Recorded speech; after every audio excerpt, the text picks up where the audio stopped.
If by any chance you find you have this overripe banana in your house, please don't throw them away. I will show you what you can make with this. You can make this moist banana bread in few seconds.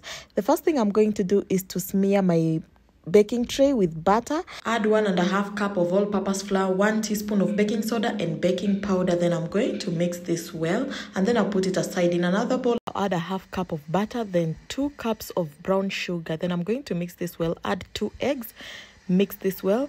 Using a fork, I'm going to mash my banana until they are soft. Then I'll add them into the mix with 1 teaspoon of vanilla extract. Mix this well. And now it's time to add this mixture into my dry ingredient, which is the all-purpose flour. Mix it well and put it in the oven for 350 degrees for 50 minutes. And this is how simple you turn your overripe banana into a yummy, moist banana bread. Thank you so much for watching. See you in my next video.